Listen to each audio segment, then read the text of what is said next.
Oke, kalau gitu kita panggil pembicara pertama dari tim pro dipersilahkan untuk membuka kasus dari timnya sendiri. Eh, tes, apakah suara saya masuk? Jelas. Oke, untuk preferensi interupsi, eh, open mic aja, langsung sebut interupsi. Ya, kalau eh, sinyal terputus atau sebagainya, mohon langsung diberhentikan. Ntar, set timer.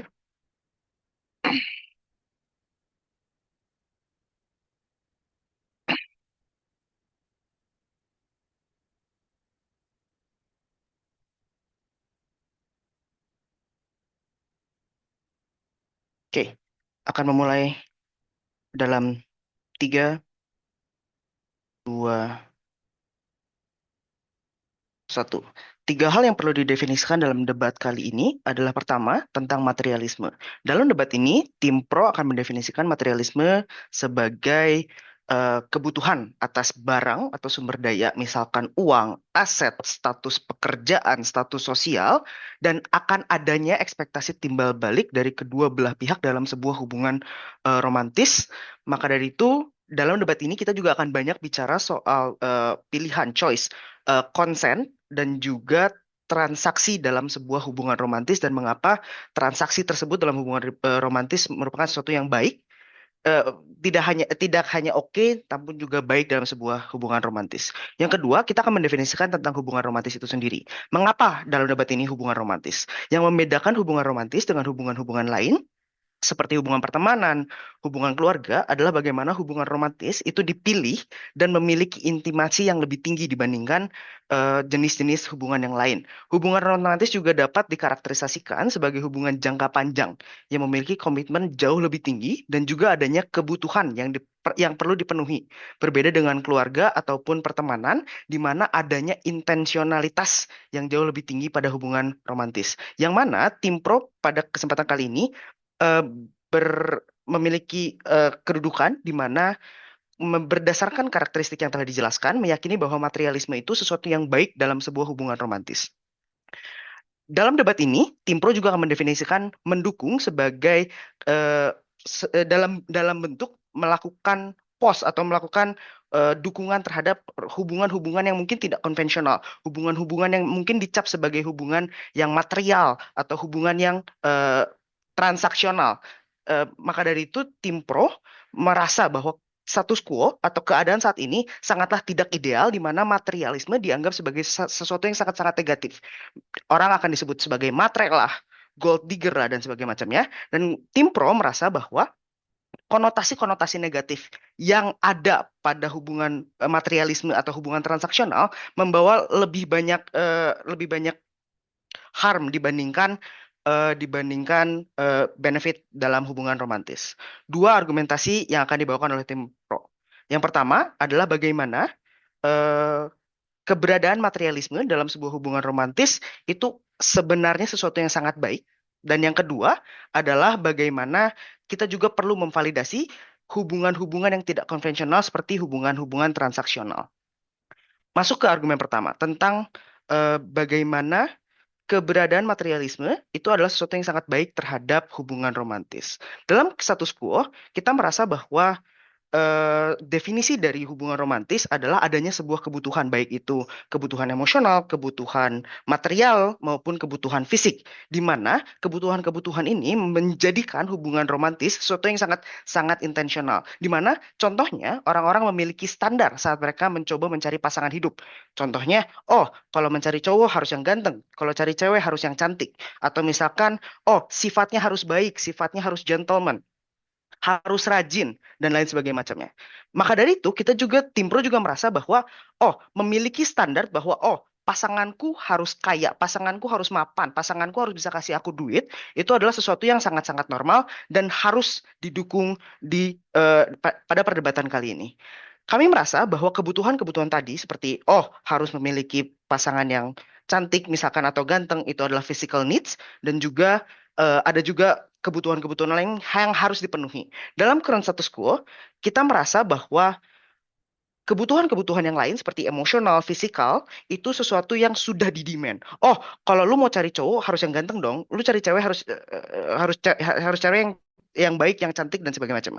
Tapi kita melihat bahwa kebutuhan ekonomis atau saat kita ingin membicarakan tentang kebutuhan ekonomis, itu akan selalu dicap sebagai sesuatu yang tabu, sesuatu yang material, sesuatu yang matre, sesuatu yang negatif. Maka dari itu, yang terjadi adalah orang tidak lagi menaruh kebutuhan ekonomi, kebutuhan finansial menjadi sebuah standar yang akan digunakan saat mencari pasangan. Contohnya orang lagi nggak berani eh, pasang lagi standar. Oh, gue harus dapet cowok yang mapan. Gue harus dapet cowok yang eh, berstatus sosial tinggi misalkan. Maka dari itu, sekarang hubungan romantis sangat-sangat didasarkan pada kebutuhan emosional dan kebutuhan fisikal, di mana tanpa ada pembicaraan tentang maturitas ekonomi. Padahal ini adalah sesuatu yang Klarifikasi sangat-sangat penting. opposisi. Nanti. Padahal ini adalah sebuah faktor yang menurut tim pro adalah sesuatu yang sangat-sangat penting. Dan banyak sekali hubungan-hubungan romantis yang kandas karena tidak adanya pembicaraan ini pada awal mula mencari pasangan. Contohnya. Dan ketika banyak hubungan romantis yang kandas dikarenakan hal tersebut, ini tidak hanya akan menyakiti kedua belah pihak, namun jika kondisi worst case scenario-nya adalah bahkan ketika hubungannya sudah terlalu jauh dan akhirnya menyadari bahwa oh, pasangannya tidak bisa memenuhi kebutuhan finansial, maka yang akan dikorbankan bukan hanya kedua belah pihak, namun juga potentially anak-anak yang mereka miliki ataupun individu-individu yang bergantung pada mereka di kemudian hari. Yang terakhir adalah bagaimana keberadaan materialisme dalam sebuah hubungan romantis juga akan memperkenalkan matriks tentang apa sih yang dibutuhkan dari pasangan, apa sih yang kita sebut dengan hubungan yang baik, dan itu akan memperjelas kebutuhan-kebutuhan tersebut sehingga perkenalan atau sehingga kebutuhan tersebut akan lebih mungkin dipenuhi dalam sebuah hubungan romantis di kemudian hari. Eh, Argumen kedua, tentang validasi terhadap hubungan yang tidak konvensional atau hubungan-hubungan yang transaksional. Dalam status quo, tidak semua orang dilahirkan sama, tidak semua orang memiliki kondisi ekonomi yang sama, tidak semua orang memiliki social status yang sama. Maka dari itu, menurut tim pro, itu sangatlah tidak fair ketika semua orang akan dinilai berdasarkan standar keberadaan atau standar ketersediaan emosional maupun ketersediaan fisiknya.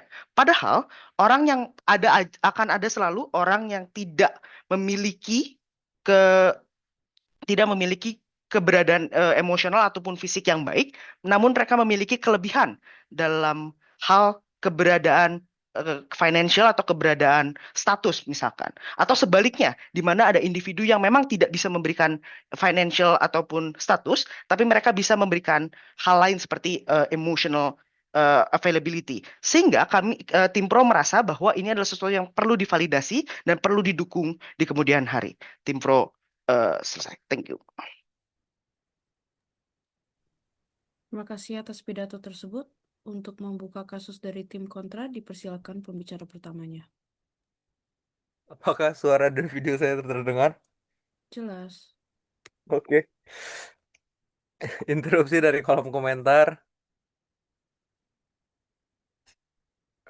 Oke.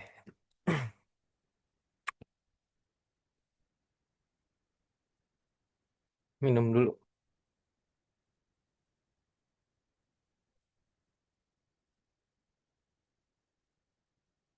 Ya. Saya akan memulai pidato saya dalam 3, 2, 1. Sadari bahwa permasalahan terbesar dari kasus pemerintah adalah bagaimana ketidakadilan dunia yang mereka bawa sebenarnya tidak hanya eksklusif tentang emosional, tetapi juga orang bukan hanya dilahirkan dengan kondisi keluarga dan kondisi emosional berbeda, tapi juga bahwa adanya ketidakadilan yang diciptakan oleh Tuhan ketika ada yang terlahir miskin dan terlahir kaya, sehingga menurut kami itu bukan suatu masalah eksklusif yang menjadi masalah dalam debat ini. Yang menjadi inti permasalahan di dalam debat ini yang dibawa oleh akan oposisi bawakan adalah bagaimana ada ketimpangan relasi yang terjadi di dalam suatu hubungan yang diakibatkan adanya unsur materialisme yang menyebabkan pada akhirnya akan ada selalu satu pihak yang lebih lemah, tidak dapat memberikan pilihan, ataupun dalam kasus terburuk mereka akan mengalami invalidasi emosi. Tapi sebelum saya masuk ke dalam apa saja dasar-dasar yang tidak dijelaskan oleh P1 pemerintah, satu tanggahan independen terhadap kasus pemerintah. Pemerintah datang ke dalam debat ini dengan berusaha menjelaskan bahwa hubungan memiliki beberapa jenis kebutuhan seperti emosional, material, ataupun fisik, dan lain-lain sebagiannya. Mereka berusaha menjelaskan kepada kita bagaimana adanya keberadaan hubungan, bagaimana misalnya kita harusnya memvalidasi hubungan transaksional. Ini pertanyaannya kepada tim pemerintah. Apakah hubungan transaksional hanya eksklusif terhadap kasus materialisme? Dan dari mana pada akhirnya terdapat suatu kesepahaman bahwa terdapat satu orang yang harus bertanggung jawab lebih untuk menyediakan makan kepada pasangan lainnya? Sebab pada akhirnya hal itu terjadi karena adanya kesepakatan di antara kedua belah pihak yang pada akhirnya menciptakan jebakan seperti itu. Kami mempertanyakan tentang apa pentingnya kasus di sisi pemerintah ketika mereka mendukung bentuk materialisme ini, ketika mereka memvalidasinya dan mereka menormalisasinya, mengapa hal ini akan membawa banyak manfaat kepada manusia ke depan harinya? Sadari bahwa ini adalah argumen yang sangat penting untuk menjelaskan kepada kita bagaimana materialisme dapat memberikan dampak dalam hidup manusia, tapi tidak pernah dijelaskan oleh pembicara satu pemerintah. Masuk ke dalam dasar-dasar yang belum dijelaskan dan akan kami kontribusikan dalam debat ini.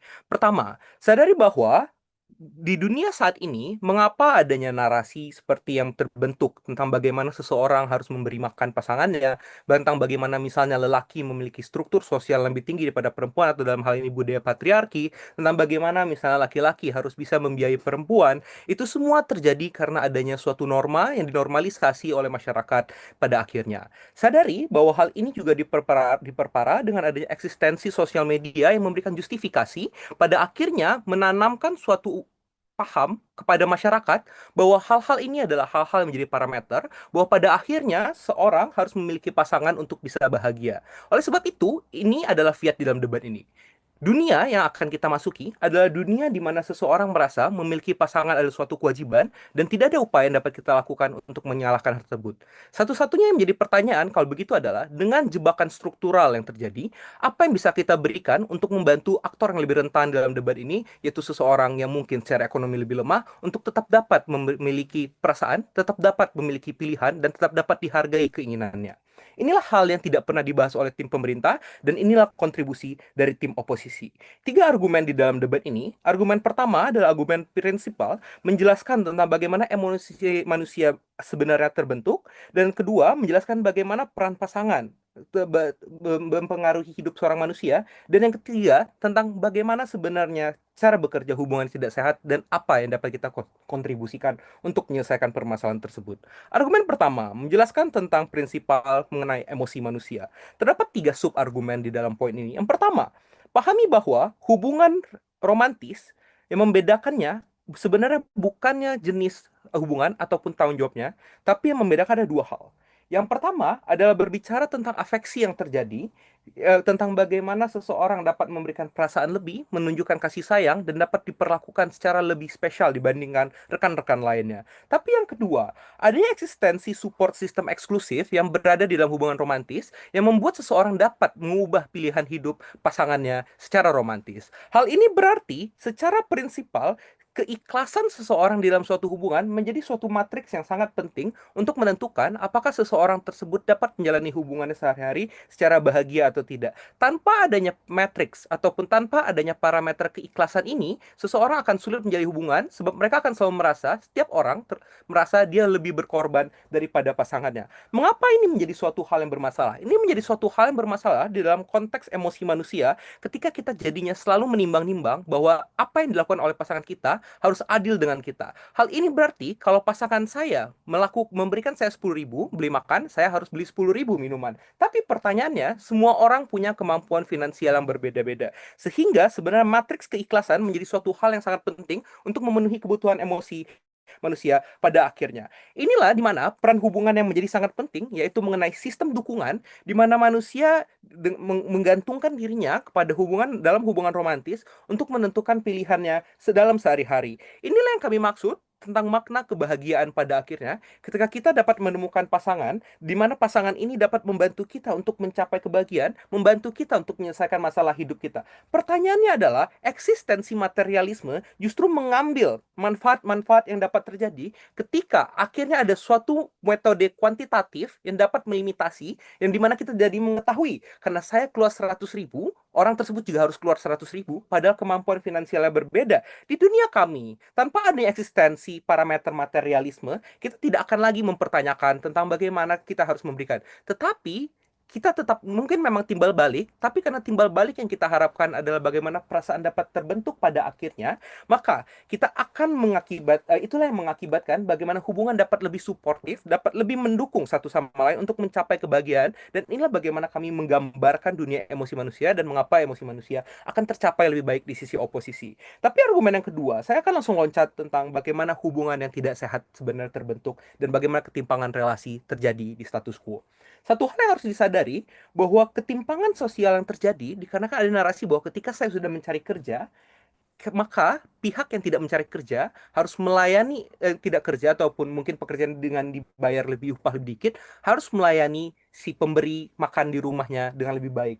Hal inilah yang pada akhirnya memberikan normalisasi di masyarakat terlebih lagi dalam budaya patriarki di mana lelaki yang dipaksa untuk dianggap bahwa sebaiknya lelaki kerja dan lelaki selayaknya dilayani oleh perempuan dan perempuan pada akhirnya dikarenakan adanya narasi-narasi yang memaksa mereka untuk dinormalisasi untuk tidak mencari kerja, dipaksa untuk hanya selalu melayani prianya, di mana pada akhirnya opini-opini dan perasaan mereka menjadi diinvalidasi akibat ketidakmampuan dan ketimpangan materialisme tersebut. Padahal sebenarnya perempuan juga memiliki kontribusi yang sama besarnya di dalam membangun rumah tangga yang akhirnya nanti akan lebih dijelaskan oleh P2 saya. Bangga untuk menentang mosi ini. Terima kasih atas pidato tersebut. Untuk melanjutkan kasus dari tim pro, dipersilakan pembicara keduanya.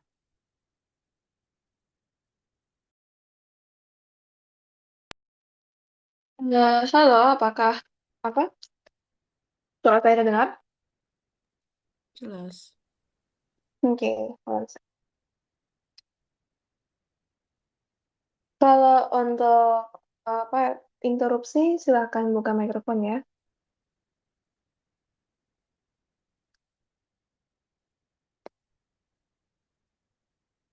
Dulu aku punya pacar yang menuduh aku sebagai orang yang matre, yang bisanya itu kalau makan pergi keluar tuh mintanya yang mahal-mahal, kok memaksa dia untuk beli boneka dan lain-lain. Pada saat itu cowok tersebut merupakan orang yang sangat tidak dewasa secara emosional, di mana saya harus mengatur ekonomi dia, perilaku dia, apa yang harus dia lakukan, apa yang harus dia katakan, mengangkat barangnya untuk dia layaknya anak kecil. Pada akhirnya sudah sewajarnya dengan segala hal yang segala effort yang sudah keluarkan untuk mendukung dia sebagai pacarnya dia, sudah sewajarnya saya mendapatkan kompensasi untuk tantangan emosional dan psikologis yang saya hadapi pada saat itu.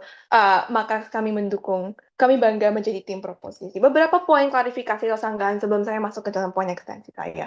2 poin. Pertama tentang ketimpangan, di mana ada salah satu pihak yang diinvalidasi, yang kedua bagaimana, dan yang kedua tentang bagaimana aktor yang lebih rentan itu akan kayak lebih tidak untungkan atau dirugikan dalam sisi kami. Pertama tentang ketimpangan dalam suatu hubungan. Pertama, menurut saya ketimpangan dalam hubungan emosional hubungan emosional yang diagung-agungkan oleh tim kontra akan menjadi lebih parah, lebih parah ketimpangannya karena ketimpangan yang ketika suatu hubungan itu didasarkan pada hanya emosi doang, pada akhirnya terjadi penuntutan bahwa kedua bagian harus kedua sisi harus secara emosional tuh selalu ada, padahal tidak semua hubungan itu seperti itu. Mungkin ada hubungan di mana ada orang yang mungkin secara purely transaksional doang gitu kan, pada akhirnya ketimpangan di sisi mereka akan lebih parah ketika salah satu sisi itu merasa secara emosional lebih capek. Mereka merasa bahwa mereka tuh harus memenuhi tanggung jawabnya secara emosional, pada akhirnya ketika mereka tidak bisa memenuhi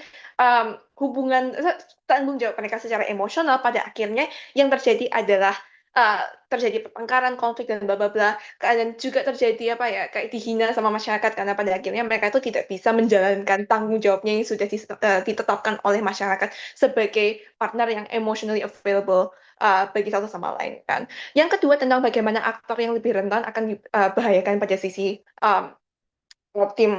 tim kontra. pada akhirnya bagaimana di tempat kita tuh melindungi aktor yang lebih rentan, mungkin aktor-aktor yang tidak memiliki kemampuan material yang lebih kuat atau mungkin secara posisi sosial itu mungkin bisa rentan pada akhirnya. Pada sisi kami dapat melindungi aktor yang lebih rentan dengan memberikan pilihan yang aman dan yang valid untuk berada dalam hubungan yang misalnya secara transaksional akan menguntungkan mereka, misalnya adalah hubungan yang lebih aman bagi mereka pada akhirnya selama mereka tuh bisa memberikan kembali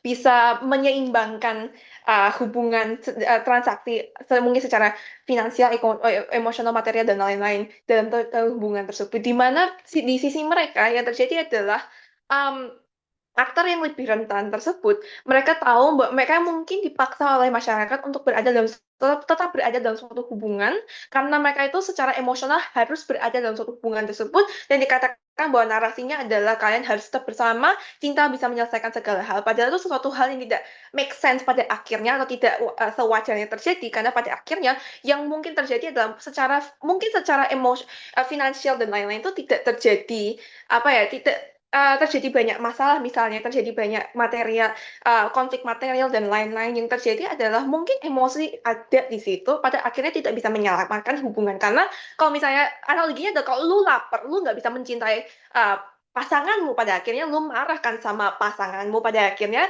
tidak, misalnya listriknya mati dan apa-apa, atau nggak misalnya dalam kondisi ada terjadi kekurangan, pada akhirnya hubungan cinta tersebut itu tidak bisa sepenuhnya terjadi dengan baik dan sehingga uh, buanglah argumen mereka jauh-jauh. Anyways, beberapa poin argumen sebelum masuk ke beberapa poin argumen. Pertama, tentang bagaimana hubungan yang purely emosional itu tuh tidak baik pada akhirnya. Yang kedua tuh tentang kasus terburuk yang akan terjadi di tim pro. Nah, yang terjadi argumen pertama tentang bagaimana kenapa hubungan yang hanya didasarkan pada emosi itu buruk. Pertama, buang pemikiran bahwa cinta itu bisa mengalahkan atau bisa menyelesaikan segalanya. Kalau misalnya analoginya gini, kalau misalnya satu pasangan mereka berdua makan sepiring berdua, mereka lapar dan air pumpnya itu mati karena mereka tidak punya sumber daya yang cukup untuk memenuhi kebutuhan mereka misalnya, atau enggak misalnya ada pasangan yang salah satunya misalnya salah satu pasangannya itu pelit misalnya, di mana pasangan yang lainnya sudah memberikan segalanya tetapi dia tidak mendapatkan pada akhirnya tidak mendapatkan hal yang secara material itu ya pantas diberikan, padahal pasangannya itu bisa memenuhi kebutuhannya dia misalnya, atau enggak at least memberikan sesuatu yang setimpa secara material pada akhirnya. Cinta tidak bisa menyelesaikan masalah-masalah yang akan terjadi. Masalah misalnya kayak konflik misalnya kayak mereka tuh tengkaran karena terjadi ketidakseimbangan pada akhirnya. Cinta sendiri, emosi sendiri tidak bisa menyelesaikan masalah tersebut. Sure, komunikasi bisa menyelesaikan berbagai hal, tapi alangkah baiknya jika misalnya ada bantuan finansial, material dan lain-lain untuk menyetarakan ketimpangan yang terjadi pada hal ini gitu kan. Apa yang terjadi kalau misalnya terjadi transaksi yang tidak setimpa, pada akhirnya salah satu sisi akan merasa capek, merasa bahwa mereka sudah mengeluarkan usaha sebesar-besarnya dan mereka tuh tidak diberikan hal yang tidak dikembalikan tidak dihargai dengan baik, dengan effort misalnya atau dengan material yang setara. Pada akhirnya mereka akan meninggalkan hubungan tersebut atau bahkan lebih parah mereka akan selingkuh dalam hubungan tersebut. Pada akhirnya hubungannya tidak akan baik pada akhirnya. Dan orang kalau misalnya di sisi tim kontra, orang harus jadi rela dong kok misal pasangannya bisa memberikan atau apapun dan ketimpangan itu tersebut itu akan menjadi lebih parah. Orang harus rela kalau misal pasangannya itu nggak bisa memberikan sesuatu, tidak bisa provide dengan baik. Misalnya mereka harus makan 10.000 per hari dan istrinya harus bahagia dengan hal tersebut misalnya, dan cowoknya itu mungkin merasa bahwa dia itu adalah orang yang sudah sangat keren bisa provide hal tersebut. Pada akhirnya ceweknya yang harus rela, pasangannya tidak mampu untuk memberikan hal yang lebih. Dan yang karena mungkin cowoknya mungkin punya demand lebih jauh dan si ceweknya tidak bisa memenuhi karena sudah terjadi tidak setara pada in the first place. Ya pada akhirnya itu yang terjadi ya mereka berdua tengkaran, jadinya mereka berdua tuh nggak harmonis hubungannya. Jadi kalau misalnya kalian berdua tidak bisa memberikan satu sama lain apa yang mereka pantas dapatkan, gak usah punya hubungan pada akhirnya. Menghindari yang namanya hubungan yang nggak modal pada akhirnya, tidak ada kontribusi dalam suatu hubungan, maka jangan dukung tim kontra. Yang poin argumen kedua tentang Worst case scenario, what is worst case scenario? Kasus terburuk mungkin. Jadi mungkin kasus terburuknya, sure, orang akan menjadi matre. Ya nggak apa-apa, karena banyak yang matre juga. Nggak apa-apa kalau misalnya banyak yang matre kan. Karena orang matre itu sebenarnya karena mereka tuh cari aman dalam hidupnya. Dan Waktu balik lagi, habis. kalau hubungannya transaksional, ada konsen bla bangga menjadi tim tim pro. Terima kasih atas pidato tersebut. Untuk melanjutkan kasus dari tim kontra, dipersilakan pembicara keduanya.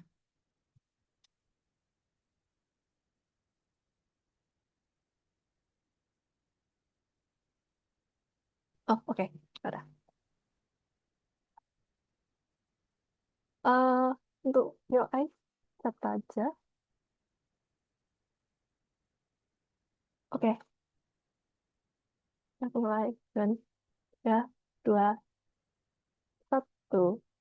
Kita setuju bahwa situasi emosional atau mental orang bisa saja ganti-ganti dengan apa yang Pro 2 sudah katakan. Tetapi situasi finansial juga bisa ganti-ganti. Tetapi yang beda dengan dua hal tersebut adalah uang bisa dihitung. Itulah masalahnya. Dengan metrik yang lain, apa yang sudah Pro 1 atau Pro 2 ngomongkan, itu tidak bisa dihitung. Masalahnya adalah itu. Karena sudah memang ada banyak naratif-naratif yang lain yang membuat orang untuk mencari pasangan yang kaya atau mapan.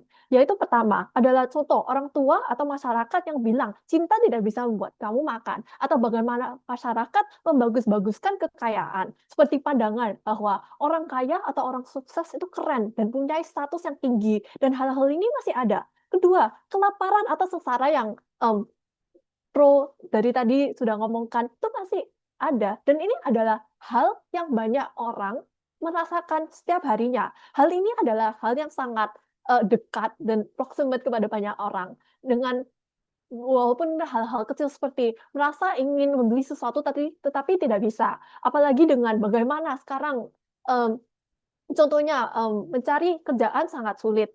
Memang kita setuju kalau cinta memang tidak bisa memberikan makan, maka dari itu orang-orang akan lebih banyak melepaskan hal-hal yang lain seperti metrik-metrik yang lain dan tidak memprioritaskan hal-hal seperti kepribadian mereka. Jika mereka benar cocok secara pribadi atau emosional atau mental, pandangan hidup seperti politik, tidak akan kasih contoh dengan pasangan mereka. Hal-hal ini adalah sesuatu yang mereka akan lepaskan jika mereka bisa mendapatkan pasangan contoh yang lebih kaya, apa yang mereka mau kan? Soalnya hal ini adalah ada sesuatu yang mereka memang sangat memprioritaskan dalam status quo. Maka dari itu hal-hal yang kontra satu sudah jelaskan bisa jalan dengan hal yang ada ketimpangan dalam hubungan yang satu akan merasa kalau mereka berkontribusi lebih banyak karena mereka bisa hitung. Contoh hal yang sudah membeli makanan, sudah membeli barang-barang, contoh hadiah-hadiah, hal tersebut bisa dihitung. Contohnya, jadi apa sih ketimpangan yang bisa terjadi? Ini hal-hal yang contohnya merasa kalau aku sudah membelikan kamu ini, jadi kamu harus nurut. Contoh, kata-kata tersebut adalah kata-kata yang sangat sering ngomongkan di contoh hubungan. Contoh, kamu harus nurut apa yang aku mau karena aku sudah menuruti apa yang kamu mau. Aku sudah membelikan hal ini buat kamu. Aku sudah mau pergi ke restoran ini dan membayarkan semuanya. Makanya kamu harus melakukan apa yang saya mau. Sekarang kan ini gantian aku untuk didengarkan hal-hal yang mau. Tapi hal-hal tersebut yang kayak gini, kayak emotional labor atau labor kayak di rumah tangga, hal-hal yang seperti kayak gini itu maka tidak di value karena semuanya sekarang metrik yang paling dihargai atau yang diprioritaskan adalah memang bagaimana kamu bisa menghidupi orang lain atau bagaimana kamu bisa memberikan apa yang mereka mau. Dan ini adalah sangat parah. Soalnya jika kamu memang merasa tidak bisa contoh setara dengan seseorang karena mereka sudah melakukan hal-hal semua ini yang kamu tidak bisa, kamu harus rela untuk melakukan apa yang mereka mau. Contoh, karena aku nggak bisa membayar atau ke go 50-50, setengah-setengah dengan pasangan saya. Jadi makanya mereka melakukan banyak-banyak hal yang saya tidak bisa lakukan. Maka dari itu, saya merasa kalau saya harus mendengarkan apa yang mereka mau dari saya. Em, dan masalah ini, contoh, kalau melakukan hal-hal seperti membuat makanan, atau membuat hadiah, atau juga melakukan em, effort secara mental untuk em, hubungan dan hal-hal tersebut seperti ini, itu tidak bisa dihitung. Maka walaupun subjektif, kita masih bisa membuat hal-hal tersebut adalah sebuah persetujuan dalam setiap hubungan orang. Tetapi pada waktu hal-hal tersebut ini bisa dihitung, maka sekarang juga tidak bisa dinegosiasi karena hal ini juga ada nomornya. Dan ini em, pasti apalagi apa yang kontestan udah ngomong masih ada perbedaan. Ini walaupun kasus terbaik pro adalah mereka ngomong ya udah kita setidaknya mencari orang yang em, setara atau hal-hal tersebut. Hal-hal ini pasti sulit. Juga kamu tidak bisa ketemu di tengah dengan setengah-setengah. Contoh seperti kalau dia ngasih 100.000, saya juga ngasih 100.000.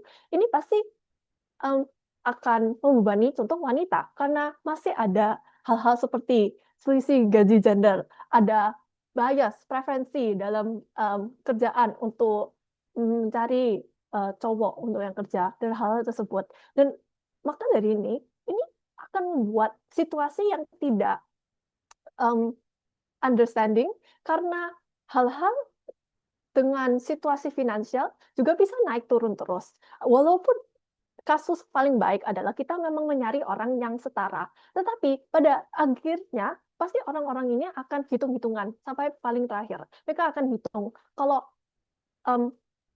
setidaknya walaupun pada kasus di pro mereka ngomong kalau kalian juga pasti hitung-hitungan. Kalau contoh kalian hari ini lebih suka marah daripada itu sebelum-sebelumnya. Tapi hal ini kan tidak bisa dihitung. Jadi kayak setidaknya masih lebih banyak pengertian yang bisa dikasih. Mungkin kita bisa melihat ya, kalau mereka situasi buruk. Tapi kalau hal ini mereka tidak bisa. Soalnya memang ada hitungan, ada uang yang juga sangat sensitif ke setiap orang karena kalian memang butuh uang untuk hidup dengan semua naratif-naratif yang sudah ada pada masyarakat yang membuat orang memprioritaskan dan lebih peduli kepada hal-hal tersebut daripada hal-hal yang lain yang bisa membuat hubungan lebih adil dan juga lebih bahagia. Terima kasih.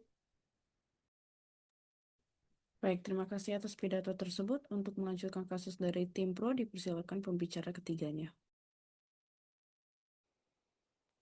Halo, apakah suara saya bisa terdengar? Jelas. Oke.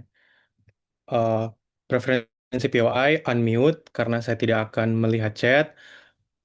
Jika Anda jangan badger karena saya biasanya menerima di menit keempat, menit kelima. Jadi jika Anda menawarkan sebelum itu akan saya bilang nanti, terus akan saya taruhkan secara verbal di sekitar menit kelima. Oke, ini saya lagi coba on mic, on cam dulu bentar ya.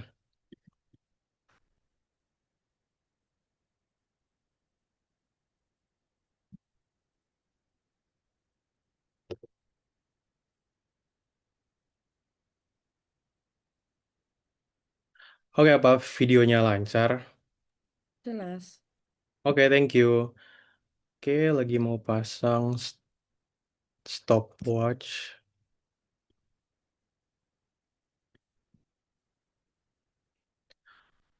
Oke, semoga wifi ku lancar. Oke, baik. Debat akan saya mulai dalam 3, 2, 1. Dua klarifikasi dan dua pertentangan yang akan saya bahas untuk membuat Pro memenangkan debat di malam hari ini. Yang pertama, klarifikasi pertama yaitu karena oposisi membawa kasus menarik, di mana dia menjelaskan bahwa finansial itu fluktuatif, jadi ini adalah jangan menjadi metrik yang penting dalam hubungan romantis. Nah, saya ingin menjelaskan mengenai isu ini. Jawabannya mudah. Malah, maka karena materi dianggap penting di dunia kami, saya rasa jadinya orang-orang itu akhirnya memiliki insentif untuk berpikir jauh ke depan. Mereka tidak akan hidup dengan ilusi bahwa cinta itu saja cukup. Jadi ketika orang-orang itu sadar bahwa aspek materi itu penting karena mempengaruhi kualitas hubungan dan keamanan hubungan ke depannya, mereka akan lebih serius menyiapkan proteksi dan perencanaan. Contohnya itu seperti apa? Di sisi kita, orang-orang itu akan lebih sadar, lebih terekspos, dan lebih mau untuk misalnya membuat perjanjian pranikah. Seperti misalnya ada klausul tentang pemisahan atau pembagian aset. Hal-hal ini bagus karena misalnya ketika pasanganmu bangkrut bisnisnya, karena ada perjanjian pembagian aset, itu artinya pasanganmu yang sebelah, itu tuh asetnya pribadi dia itu tidak akan disita oleh bank contohnya. Karena perjanjian pembagian aset itu malah melindungi ya kedua belah pihak ketika di masa depannya emosional itu runtuh. Atau misalnya mereka lebih disiplin membangun tabungan, dana darurat, dan investasi. Jadi maka karena materi dianggap relevan, orang-orang itu tidak delusional, mereka juga realistis karena mereka ingin memastikan bahwa ke depannya finansial itu semakin bagus. Perbandingannya apa? Di oposisi, karena materi dianggap jelek untuk diperbincangkan dari awal, orang-orang tuh punya insentif untuk menunda pembicaraan-pembicaraan ini. Karena tentunya membicarakan perjanjian pernikah itu kan terasa tidak romantis, bicara aset terasa transaksional dan lain-lain. Jadi jika kamu ngambil penjelasan bahwa dunia finansial itu fluktuatif, malah kamu ini menjadi metrik kenapa kami lah harus menang, karena kami yang akan membantu orang-orang untuk bisa menjaga finansial mereka menjadi lebih stabil. Namun klarifikasi kedua, dalam isu kuantifikasi cinta dan emotional labor atau pekerjaan emosional. Saya rasa kalau P2 oposisi mengambil kasus itu, saya rasa itu malah membunuh kasus mereka. Karena kalau kalian jelaskan adalah misalnya uang itu bisa dihitung, cinta itu tidak. Saya rasa ini menjadi pisau yang membunuh kasus Anda. Karena apa sih bentuk dari misalnya emotional labor atau pekerjaan emosional? Itu seperti misalnya siapa yang sering mengalah ketika lagi berantem, siapa yang lebih mau untuk menurunkan ego untuk menenangkan pasangan, siapa yang lebih mau untuk menjaga hubungannya stabil. Ini kan semua emotional labor. Artinya apa? Tapi ini tuh ketika tidak bisa dikuantifikasi, itu menjadi beban bagi apalagi orang yang lebih melakukan emotional labor ini. Karena di sisimu, ketika kamu glorifikasi bahwa cinta itu adalah tentang emosi. Akhirnya ketika orang yang sedang melakukan emotional labor terus dia capek, dia tuh akan dikritik ketika dia menyuarakan kecapeannya karena pasangannya akan bilang, "Lah katanya sayang, kok cinta dihitung-hitung? Masa masalah lama diungkit-ungkit lagi? Ya kalau tulus kamu nggak apa-apa dong ngalah terus." Itu sangat berbahaya karena artinya eksploitasi itu bisa akan semakin lebih muncul di kamu. Karena ketika kamu capek emotional labor, pasangan lu bilang, "Makasih sayang, I love you." Itu tuh akan membuat disonansi kognitif di dirimu karena kamu bingung. Kamu capek, tapi di saat yang bersamaan dia bilang dia sayang kepada kamu. Jadi orang-orang di sisimu semakin terjebak dalam rasionalitas yang membunuh mereka karena mereka tidak memiliki kapasitas untuk berani mengobrolkan bahwa, "Hey, kamu memperlakukan aku dengan buruk." Dua pertentangan penting. Yang pertama mengenai apakah matre dalam hubungan itu bagus, dan kedua mengenai isu patriarki. Yang pertama mengenai apakah orang-orang matre menganggap material itu bagus atau jelek. Kenapa pro menang? Karena berdasarkan penjelasan yang sudah dijelaskan oleh P1 P2 saya, materialisme di sisi kita itu kan didukung, kita ingin kedua orangnya materialisme. Jadi dua alasan ini tuh bukan mudarat. Yang pertama, karena materialisme di sisi pro itu sifatnya resiprokal. Artinya apa? Kedua belah pihak ataupun lebih dari dua belah pihak yang mereka akan menilai materi. Artinya apa? Ketika A dan B pacaran, yang A matre, yang B kasih. Terus ketika B matre yang A tidak mau kasih, ya B bakal sadar, oke ini bukan pasangan yang bagus karena saya kasih effort, kasih uang, dia tidak mau meresiprokal hal ini. Jadi kami memberikan rasionalitas untuk orang-orang untuk sadar, oke jika pasanganmu tidak mau memberikan materi yang sama, ya sudah berarti dia tidak pantas untuk diri saya. Jadi yang kedua, ada mekanisme yang membuat orang itu tidak tereksploitasi di sisi kita karena rasionalitas ini. Penjelasannya juga menetralisir serangan P1 oposisi yang membahas tentang ketimpangan mengenai privilege orang-orang yang kayak kalau satu keluar 100.000, akhirnya yang satu terpaksa padahal dia nggak bisa keluar 100.000. Ya ini nggak akan terjadi karena kan dari masa PDKT pun mereka sudah sadar dengan kapasitas mereka masing-masing. Lagi menit 5-10, apakah ada interupsi? Satu, dua, tiga. Oke, tidak ada. Saya lanjut kenapa kita menang pertentangan ini. Jadi perbandingannya apa? Kita udah jelasin kenapa mate nggak apa-apa di sisi kita. Tapi di oposisi itu tuh semakin buruk. Karena ketika di oposisi, status quo lebih memfokuskan tentang emosi, cinta, kasih sayang, effort. Orang-orang itu mengutuk hidup mereka sendiri. Kenapa? Karena hubungan romantis itu tidak berhenti di fase bunga-bunga. Semakin serius hubungan, makin banyak keputusan material yang harus diambil bersama. Seperti nikah di mana, eh, mau anak berapa, karena ada biaya rumah sakit, biaya urus anak, dan lain-lain, biaya urus orang tua. Masalah-masalah ini besar karena itu muncul setiap hari, juri. Itu bukan konflik satu kali. Setiap bulan ada tagihan listrik, tagihan rumah, sewa, dan lain-lain. Jadi artinya tuh bertengkar tentang uang itu tuh bukan isu kecil karena itu mengenai bagaimana cara hidup, bagaimana cara kan membangun hidup bersama. Artinya apa? Di sisi oposisi, ketika masalah-masalah ini terjadi, orang-orang tuh jadi susah menavigasi hal ini karena mereka di awal tidak diajarkan untuk memfokuskan hal itu. Kami menang. Isu kedua, patriarki. Saya rasa justru dunia op itu menjadi lebih patriarki lagi. Kenapa? Karena kamu mendorong perempuan untuk menerima laki-laki apa adanya. Dan kamu di saat bersamaan menghukum perempuan ketika mereka menolak. Dunia oposisi ketika dunia tetap menekankan dan meromantisasi kasih sayang, itu mendoktrin perempuan bahwa pasangan yang baik adalah jika kamu menjadi perempuan yang tidak banyak menuntut, tidak peduli stabilitas laki-lakimu, mau menerima cinta apa adanya, mau temenin cowokmu dari nol. Tapi ketika perempuan sadar bahwa hubungan ini tidak aman, terus ingin keluar, malah orang-orang itu akan mendemonisasi perempuan. Perempuan yang nggak matre, gila harta, cewek yang cari duit, bukan bahwa dia ingin melakukan proteksi diri. Jadi di oposisi, patriarki itu dua lapis yang berbahaya. Pertama, mereka perempuan ditekankan untuk selalu tulus dan submisif. Yang kedua, jika perempuan ingin keluar karena hubungannya tidak stabil, mereka dipermalukan secara sosial. Jadi perbandingannya di sisi kita, setidaknya perempuan dari awal tidak apa-apa untuk berefeksati hal itu, dan itu menjadi normal, mereka tidak akan dianggap matre, bangga ya menjadi tim pro. Terima kasih atas pidato tersebut. Untuk mengajukan kasus dari tim kontra, dipersilakan pembicara ketiganya.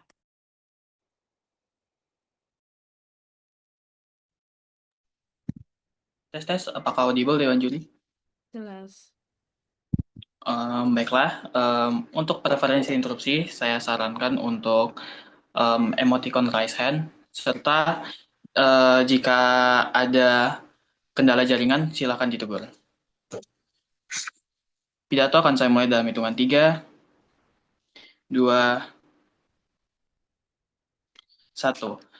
Kalau kita harus membandingkan apa yang ada di sisi tim pro, sadari bahwasanya mereka percaya bahwa di saat ini perlu ada standar yang diterapkan pada tiap-tiap pasangan dalam memilih pasangan mereka, tapi yang kedua mereka pengen adanya transaksional dalam hubungan pada akhirnya bukan. Tapi saya akan jelaskan ini lewat satu narasi yang saya temukan di media sosial. Narasinya itu berbunyi seperti ini, Dewan Juri. Laki-laki bilang kepada perempuan bahwa sebenarnya jika aku nggak sekaya itu, jika aku kaya, maka aku nggak mungkin bakal nikahin kamu atau pacarin kamu. Itulah mengapa pada akhirnya penilaian akan manusia, akan perempuan misalnya, atau penilaian akan laki-laki juga akan sangat buruk di sisi mereka. Kenapa? Karena pada akhirnya mengkaitkan manusia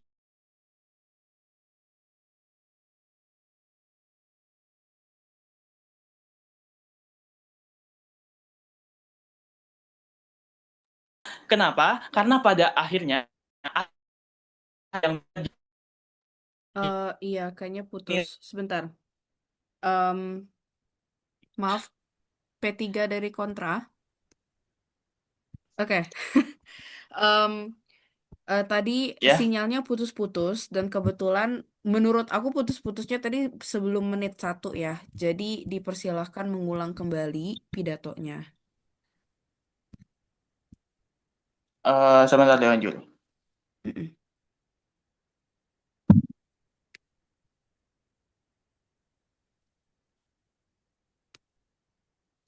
Oke, ulang. Pidato akan saya mulai dalam hitungan 3, 2, 1. Penggambaran terburuk di sisi tim pro adalah bagaimana mereka menaruh ke suatu hubungan romantis. Pertama, perlu ada standar ekonomi di dalamnya, perlu standar materialistik. Tapi yang kedua, mereka menekankan bahwa sebenarnya dalam hubungan perlu transaksional yang jelas pada akhirnya, bukan?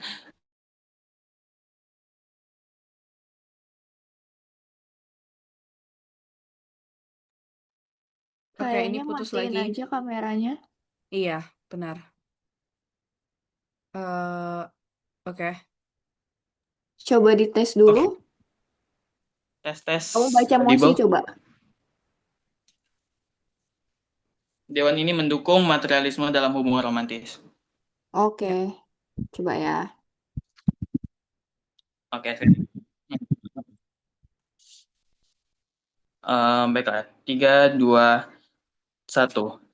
Tim pro itu pada akhirnya memiliki dua manifestasi pada argumentasi mereka. Satu, mereka ingin adanya standar materialistis di hubungan romantis.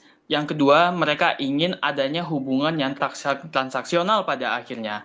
Tapi permasalahannya adalah mereka nggak pernah menjelaskan kepada kita kenapa pada akhirnya hubungan yang memiliki standar ini tidak akan menciptakan suatu kerugian di masa depan dalam hubungan itu sendiri, di mana dunia yang sangat-sangat yang udah dikontekstualisasi oleh P2 saya, di mana ada capital gap, gender pay gap atau selisih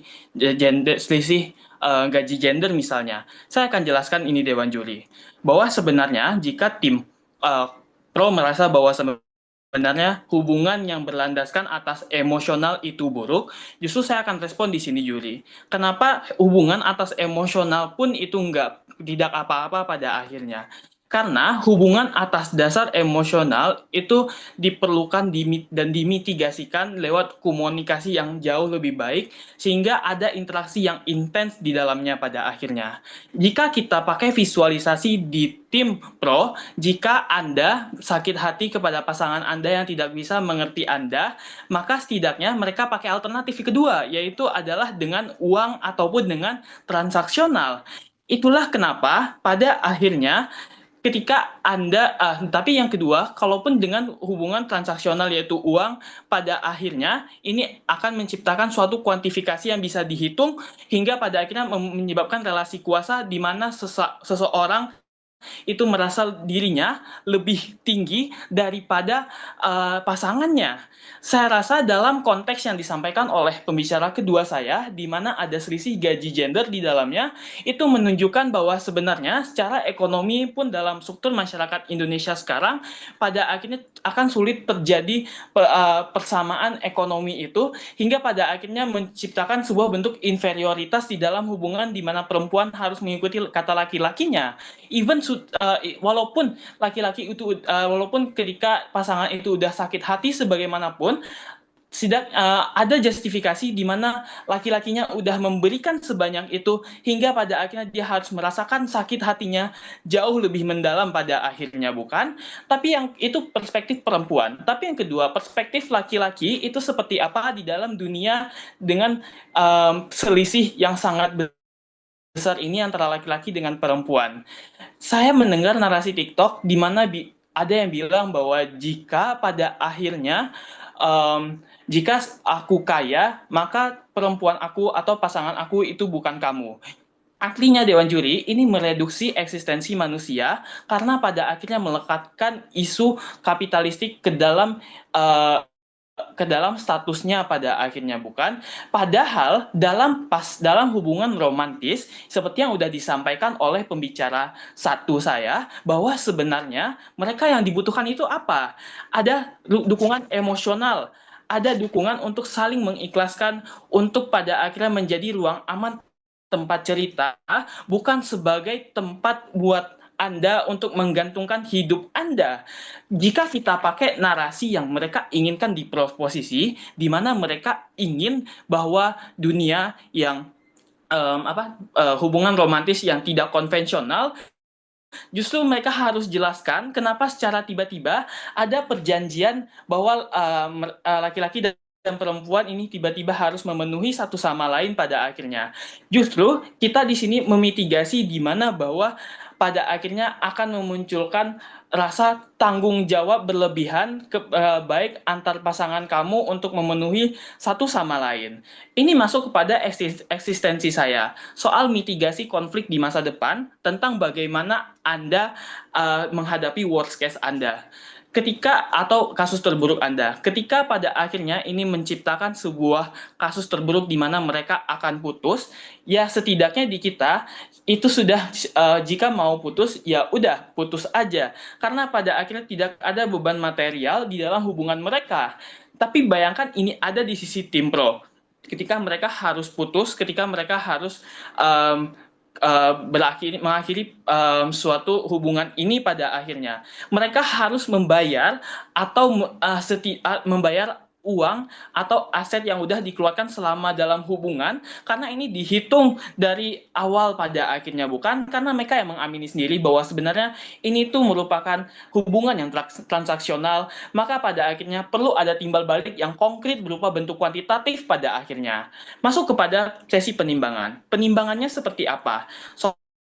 Soal justifikasi moral hubungan romantis yang sehat pada akhirnya itu seperti apa. Pembicara satu saya udah mengkarakterisasi bahwa sebenarnya hal-hal romantis itu memang perlu karena itu merupakan suatu bentuk pilihan hidup memberikan afeksi mereka, tapi hubungan romantis juga berisikan sebuah um, berisikan sebuah Anda bisa memilih mengatur hidup pasangan Anda misalnya karena memang itu merupakan hubungan yang bisa menciptakan kesetaraan pada akhirnya bukan justru pada akhirnya ketika kita tidak membebankan materialistis di dalamnya kita tidak dalam dunia yang memang sudah ketimpangan ini justru pada akhirnya ini menjadi beban pembuktian yang dapat dijustifikasi di sisi kita bahwa sebenarnya menjadi mitigasi awal agar tidak terjadinya ketimpangan pada akhirnya. Tapi yang kedua, soal seberapa penting penimbangan dari segi penggambaran kedua belah pihak. Di sisi kita setidaknya udah menjelaskan kepada Dewan Juri bahwa sebenarnya ketika tidak ada transaksional ataupun materialistis pada akhirnya pun itu tidak apa-apa karena pada akhirnya mereka akan tetap bisa berjalan dengan mengandalkan percintaan dan hal-hal emosional lainnya. Karena sebenarnya hal-hal transaksional itu juga bisa Anda penuhi di luar dari hubungan romantis misalnya, hubungan kolega dan lain sebagainya. Jadi sebenarnya itu tidak sepenting itu pada akhirnya bukan.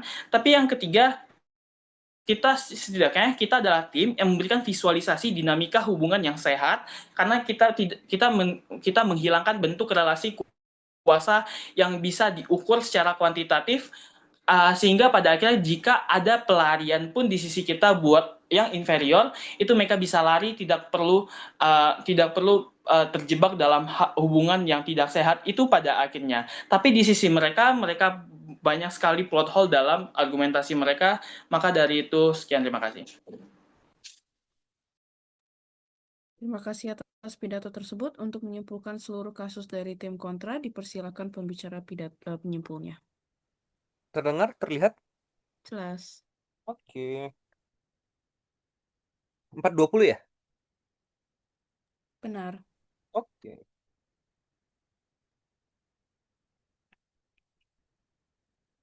Saya akan memulai pidato saya dalam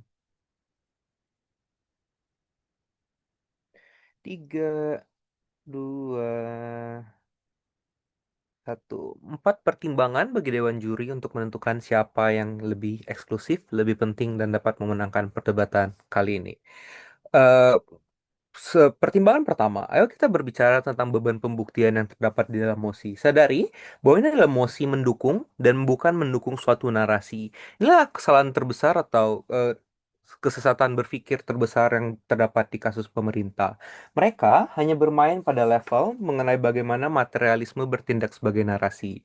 Tapi sebenarnya beban pembuktian yang terdapat dalam debat ini adalah membuktikan apakah eksistensi dari materialisme merupakan suatu hal yang dapat memberikan suatu manfaat dalam suatu hubungan merupakan beban pembuktian di dalam pemerintah, sedangkan dari sisi oposisi, beban pembuktian kami adalah menjelaskan kepada dewan juri, satu, apa manfaat yang sebenarnya dapat timbul dan tanpa adanya materialisme dalam suatu hubungan, dua, apa bahaya materialisme sehingga ini dapat menciptakan suatu hubungan yang beracun pada akhirnya. Bagaimana pertimbangannya? Pertimbangan pertama, di sisi pemerintah, mereka tidak pernah sekalipun menyentuh tentang bagaimana pada akhirnya hubungan romantis dapat terjalin ataupun dapat terbangun secara inherent, apa karakterisasi yang mereka inginkan, dan mengapa hubungan tersebut tetap dapat menciptakan dukungan-dukungan emosional ketika materialisme ada di dalamnya. Kami sudah menjelaskan bahwa pertama, secara karakterisasi, hubungan romantis eksis hadir untuk memberikan dukungan terhadap emosi manusia,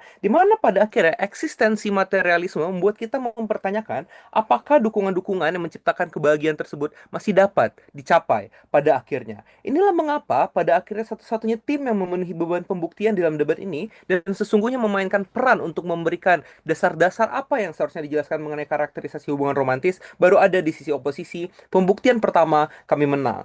Yang kedua, ayo kita berbicara tentang bagaimana pada akhirnya mekanisme keluar terhadap aktor rentan dapat terjadi di kedua belah sisi. Pertama, di tim pemerintah, argumentasi terbesar mereka berbicara tentang rasionalitas yang dimiliki oleh manusia untuk melindungi dirinya. Tapi pahami bahwa ini adalah satu karakterisasi yang baru muncul pada pembicara ketiga tim pemerintah, sehingga pada titik terbaik pun ini hanya dapat dianggap sebagai suatu respons terhadap pertanyaan kami, apa perlindungan yang dapat kalian berikan kepada tim oposisi, dan karakterisasi tersebut tidak pernah secara inherent datang dari tim pemerintah. Di tim oposisi, kami sudah menjelaskan bahwa rasionalitas yang ingin kami tegakkan adalah bagaimana pada akhirnya kita tidak melihat secara timpang tindih, tapi kita memanfaatkan adanya keikhlasan yang terdapat di suatu hubungan, yang dimana keikhlasan ini terhambat karena adanya parameter-parameter materialisme, di mana cinta didefinisikan berdasarkan seberapa besar kemampuan finansial yang kalian punya, dan pada akhirnya kemampuan finansial tersebut harus dipertanyakan, apakah semua orang punya kemampuan finansial yang sama. Pertentangan yang diberikan oleh pemerintah mempertanyakan kepada kami adalah bagaimana pada akhirnya di dunia kami, orang juga tidak bisa mendeskripsikan perasaannya. Respon dari kontra P3 cukup menjelaskan bahwa pada akhirnya hal-hal emosi seperti tersebut sebenarnya dapat ditingkatkan dan dibangun tentang bagaimana ini lebih mudah karena setidaknya kita dapat memahami perasaan orang yang kita cintai. Inilah suatu eksklusivitas tentang bagaimana pemahaman terhadap perasaan pasangan menjadi argumentasi yang sangat penting untuk memberikan perasaan kepada pasangan.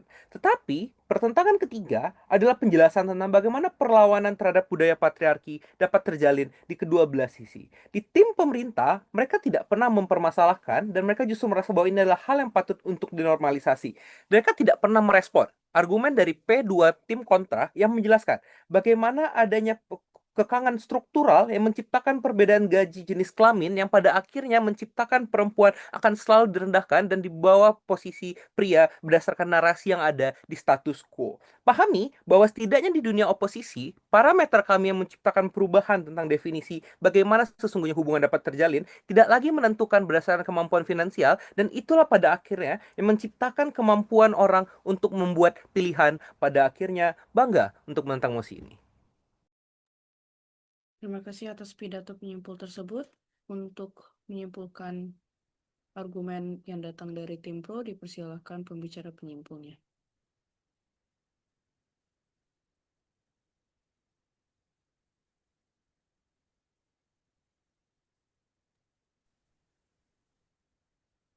Oke. Apakah suara saya didengar? Jelas.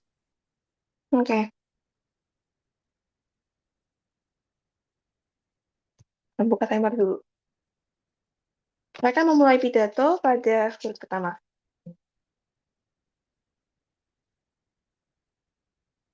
Juri, sadarilah bahwa selama ini hubungan yang kita lihat dari dulu hingga beberapa tahun yang lalu, bahwa hubungan tersebut yang kita lihat adalah hubungan itu harus didasari oleh cinta, dan hanya cinta yang bisa menyelesaikan segalanya. Transaksi itu tidak penting, materialisme itu tidak penting, karena balik lagi yang penting adalah orangnya.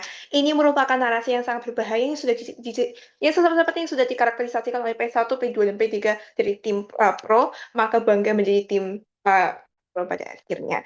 sadarilah bahwa di sisi kontra ada terjadilah kontradiksi definisi yang terjadi di antara kedua sisi. Di P1 dan P2 mereka mengatakan bahwa romance itu adalah suatu hal yang istimewa, yang spesial dan harus dipertahankan. Ada keperluan yang harus dipenuhi dalam hubungan romantis, dan pada akhirnya keperluan tersebut itu hanya bisa dipenuhi jika ada hubungan emosional dan lain-lain, dan pada akhirnya transaksi itu menjadi tidak penting dan bahkan berbahaya dalam hubungan romantis. P3 mengatakan bahwa transaksi adalah tidak eksklusif ke romansa, semua hubungan butuh transaksi, dan pada akhirnya itu membuktikan statement tersebut dari P3 membuktikan bahwa apa yang kita sudah katakan dari P1 P2 dari tim pro, bahwa semua hubungan itu butuh transaksi, apalagi romance, apalagi hubungan yang romantis butuh transaksi yang jelas, dengan metrik yang jelas, dengan akhirnya dengan apa yang ditransaksikan itu juga seimbang dan adil pada akhirnya. Itu sangat penting terjadi, maka terjadi kontradiksi di tim kontra. Saya akhirnya bertanya, bagaimana di sisi mereka akan menyelesaikan pertama masalah gender yang mereka sudah aku mereka mengatakan bahwa mereka akan menyelesaikan patriarki di sisi mereka. Hanya saja bagaimana dengan adanya hubungan emosional ini, yang selama ini sudah terjadi, yang dari dulu sampai sekarang kita lihat bahwa narasi di masyarakat adalah kamu harus mencintai partnermu, mau mereka itu miskin kaya, mau mereka itu makan sepiring, berdua sepiring, bertiga sepiring, berempat, kamu harus tetap sayang sama mereka, dan kamu tuh tidak bisa memilih orang lain karena kamu tuh sudah terikat sama mereka secara emosional. Bagaimana mereka menyelesaikan ketimpangan tersebut? Di mana kita sudah menjelaskan bahwa narasi tersebut dan bahkan pemikiran tersebut itu sendiri sudah membahayakan wanita dari dulu, di mana mereka tuh harus terjebak dalam siklus kekerasan, siklus rasa mereka terjebak dalam suatu siklus di mana mereka tuh tidak bisa keluar dari siklus kemiskinan, misalnya tidak bisa sejahtera hanya karena cowoknya tidak mampu untuk menyejahterakan mereka. Pada akhirnya mereka gimana sisi kontrak akan menyelesaikan hal tersebut tidak pernah dijelaskan pada sisi mereka. Beberapa poin penimbangan yang terjadi dalam debat ini. Debat ini tentang dua hal. Pertama tentang prinsip hubungan, yang bagaimana kondisi ideal suatu hubungan harus dijalankan. Yang kedua tentang keseimbangan sosial atau perlindungan terhadap rentan. Pada poin pertama tentang prinsip hubungan, pada tim pro kita sudah mengatakan bahwa suatu hubungan itu harus didasari atas stabilitas, konsen, dan juga terjadi hukum give and take, atau memberi dan menerima. Kan pada akhirnya terjadi hubungan stabilitas dengan suatu transaksi itu, mungkin materialisme itu bisa memenuhi hukum transaksional tersebut gitu kan. Pada akhirnya ketika ada metrik jelas apa yang kamu harus kontribusikan dalam suatu hubungan, jika ada metrik jelas dengan dalam suatu hubungan tentang apa yang harus kamu terima jika kamu mengeluarkan effort seberapa, itu akan menciptakan metrik hubungan ideal yang lebih jelas pada akhirnya. Dan pada akhirnya yang terjadi adalah rasa aman. Di sisi kontra, mereka mengatakan bahwa hubungan transaksional atau hubungan yang didasari oleh materialisme itu jelek, bahwa matrik itu nggak boleh secara prinsip, bahwa harus semuanya itu harus diperkuat berdasarkan emosi sebagai dasar paling mendalam untuk hubungan romantis dan menjalin hubungan. Kan pada akhirnya ini penimbangannya yang terjadi di speech ini. Kami mengatakan bahwa materialisme itu sangat penting, apalagi dalam suatu hubungan, kan? Karena balik lagi, cinta sudah dikarakterisasikan bahwa dalam hubungan romantis lu pasti cinta sama partnermu, kan? Tapi kayak pada akhirnya apa yang kamu bisa berikan pada partnermu, apa yang bisa partnermu berikan untuk effort yang kamu sudah keluarkan, apa yang bisa terjadi, dan yang kedua baik itu mungkin transaksi, partnermu Waktu memberikan habis. uang, kamu memberikan badanmu, pada akhirnya sorry. Waktu habis. Yeah, okay. Sorry. Anyways. Baik, terima kasih atas pidato penyimpul tersebut. Itu menandakan bahwa perdebatan telah selesai. Boleh di stop rekamannya.